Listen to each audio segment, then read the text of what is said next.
Welcome to my channel global lounge. मेरे तमाम students को अस्सलाम वालेकुम। उम्मीद है आप सब खैरियत से होंगे। और हम इस्लामियात की 3rd क्लास की बुक जो है सिंटेक्स बुक की आपके साथ शेयर कर रहे हैं और कोशिश कर रहे हैं कि आपको बहुत अच्छे से इनके जो चैप्टर दिए हुए हैं वो आपको बहुत अच्छे तरीके से समझ में आ जाए। तो आज ये हमारा लेक्चर नंबर 3 था। पहला जो था हमने ईमानियात और इबादत का पढ़ाया था लेक्चर नंबर 1 और उसके क्वेश्चन आंसर लेक्चर नंबर 2।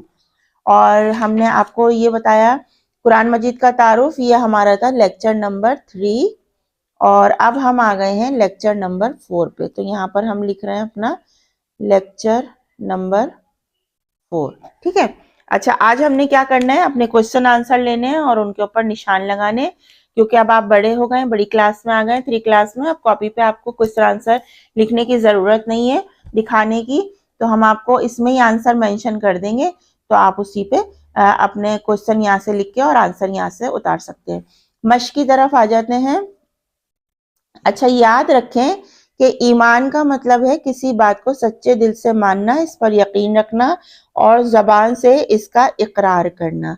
तौहीद, रिसालत और आखिरत ईमान के 3 बुनियादी अकायद हैं जिन पर ईमान लाना बहुत जरूरी है। ये बात आपको हमेशा याद रखनी है। ठीक है। तो मश्क में आ जाते हैं। दर्जे सवालात के जवाबात देने, छोटे आंसर लिखने की कोशिश करेंगे, बहुत लॉन्ग नहीं करेंगे और तफसील में नहीं जाएंगे। तो ये आ गए हम यहाँ पर कि तौरात, सवाल नंबर 1 है, तौरात किस रसूल पर नाजिल हुई।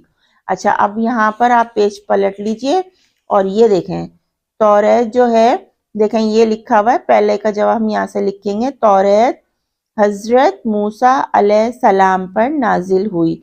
तो आपने यहीं से ही आंसर लगा लेना है 1 का और यहाँ तक लिख लेना है कि तौरात हजरत मूसा अलैहिस्सलाम पर नाजिल हुई। बस ये एक छोटा सा एक लाइन का आपने आंसर दे देना है। क्वेश्चन नंबर 2 है हमारा, हजरत दाऊद अलैहिस्सलाम पर जो किताब नाजिल हुई इसका नाम क्या है। डिफरेंट तरीके से उन्होंने पूछा है कि तौरात किस रसूल पर नाजिल हुई और हजरत दाऊद अलैहिस्सलाम पर कौन सी किताब नाजिल हुई। तो यहीं आ जाते हैं, हजरत दाऊद अलैहिस्सलाम पर देखें, ज़ुबूर हजरत दाऊद अलैहिस्सलाम पर नाजिल हुई। क्वेश्चन नंबर 2 भी हमारा यही है, तो इसको हम निशान लगा रहे हैं क्वेश्चन नंबर 2। ये आंसर है इसका, ज़ुबूर हजरत दाऊद अलैहिस्सलाम पर नाजिल हुई। और अगर आप यहाँ से क्वेश्चन लिखना चाहते हैं तो यहाँ से लिख सकते हैं कि हजरत दाऊद अलैहिस्सलाम पर जो किताब नाजिल हुई इसका नाम क्या है। तो क्या की जगह लिख देंगे आप, ये जो क्या है इसकी जगह आप लिखेंगे ज़बूर। अगर आप इस सवाल के जवाब के साथ लिखना चाहते हैं तो आप ऐसे जवाब लिखिएगा, हजरत दाऊद अलैहिस्सलाम पर जो किताब नाजिल हुई इसका नाम क्या की जगह लिखिएगा ज़बूर है। ठीक है। अच्छा, अब आप आ जाए क्वेश्चन नंबर 3 की तरफ। तिलावत के क्या मायने हैं। तिलावत के मायने देखें इसी पेज पर है, तिलावत के आदाब जहां लिखे, तो यहाँ से हम लेंगे कि तिलावत के मायने हैं लिखी हुई चीज को पढ़ना, मगर ये लफ्ज आम तौर पर कुरान मजीद पढ़ने के लिए इस्तेमाल किया जाता है, दूसरी किताबों के पढ़ने के लिए नहीं किया जाता। कुरान मजीद कोई आम किताब नहीं बल्कि अल्लाह ताला की एक अजीम शान किताब है। ठीक है।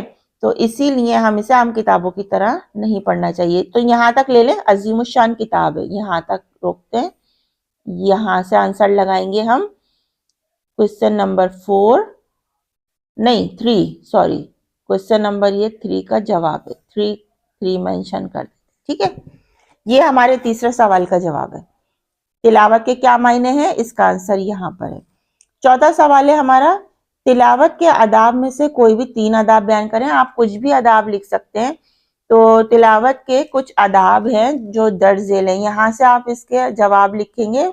यहाँ से क्वेश्चन नंबर 4 का आंसर कि तिलावत के कुछ आदाब हैं जो दर्ज झेल है। अब आप देखें इस आपके पास जितने भी पॉइंट हैं इनमें से आप कोई भी 3 पॉइंट लिख सकते हैं। तो तिलावत के आदाब जो हैंगे, तो हम इसमें सबसे पहले जो हमें लगता है कि जो सबसे इम्पोर्टेंट है तो वो है स्टार्टिंग के 3, यहाँ से लेके और यहाँ तक 3 पॉइंट, एक ये वाला, एक ये वाला और एक ये वाला। तो ये हमारे क्वेश्चन नंबर 4 का आंसर होगा यहाँ तक। ठीक है। यहाँ से आप लिखेंगे क्योंकि इसमें देखें ये है, एक तो कुरान मजीद अल्लाह ताला की पाक किताब है, इसलिए हमें इसे वुजू करके पढ़ना चाहिए, या जब हम इसे पढ़ें तो हम बावुजू हों। बेहतर है कि इस कुरान मजीद की तिलावत के दौरान क़िबला रुख होकर बैठें और तिलावत शुरू करते वक्त आउज़ु बिल्लाह और बिस्मिल्लाह मुकम्मल पढ़ें। तो ये 3 जो है बिल्कुल बेसिक है।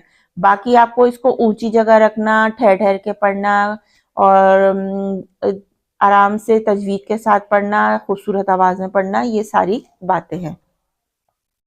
तो स्टार्टिंग के 3 ले लीजिए, तो यहाँ तक इसका आंसर आ गया। ठीक है, तो ये क्वेश्चन आंसर आपके कंप्लीट हो गए। नीचे वाली पे आ जाएं, खाली जगह पुर करें। इसका अलिफ है, हमारे प्यारे नबी हजरत मोहम्मद रसूल अल्लाह खातमुन नबीयीन सल्लल्लाहु अलैहि वसल्लम पर डैश नाजिल हुआ। क्या नाजिल हुआ जनाब?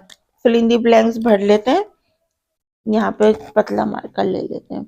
अच्छा, हम इस पर क्या नाजिल हुआ है? कुरान मजीद नाजिल हुआ।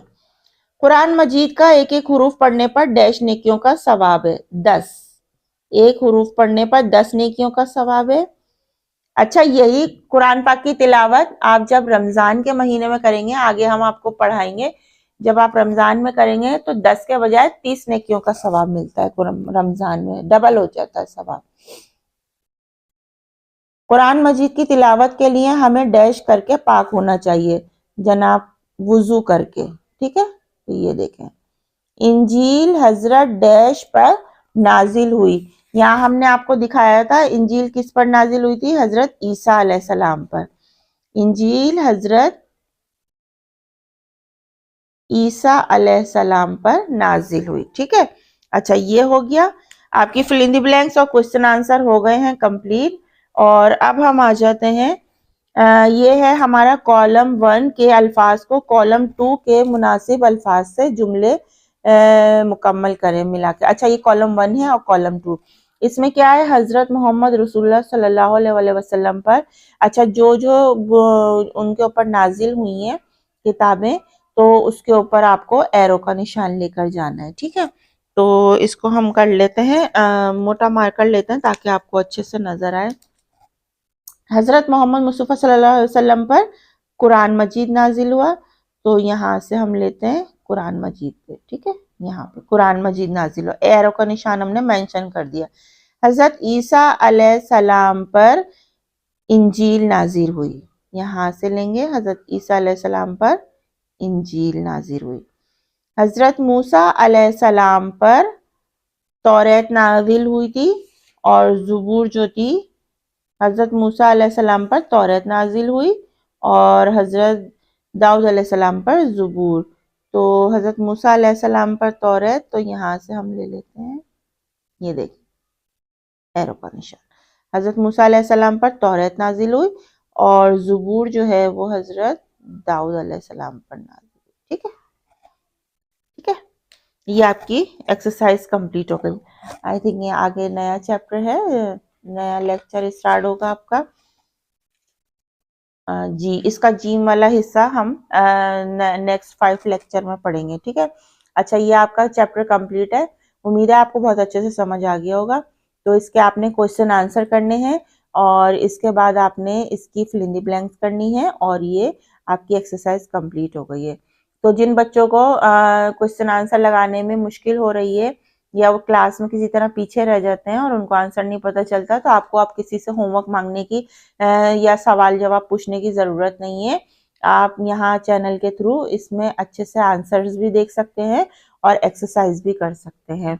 तो अपना होमवर्क अच्छे तरीके से कंप्लीट कीजिए और अपना बहुत सा ख्याल रखिए। नेक्स्ट लेक्चर में आपसे मिलते हैं, जब तक अपनी टीचर सायमा खान को इजाज़त दीजिए। अल्लाह हाफ़िज़।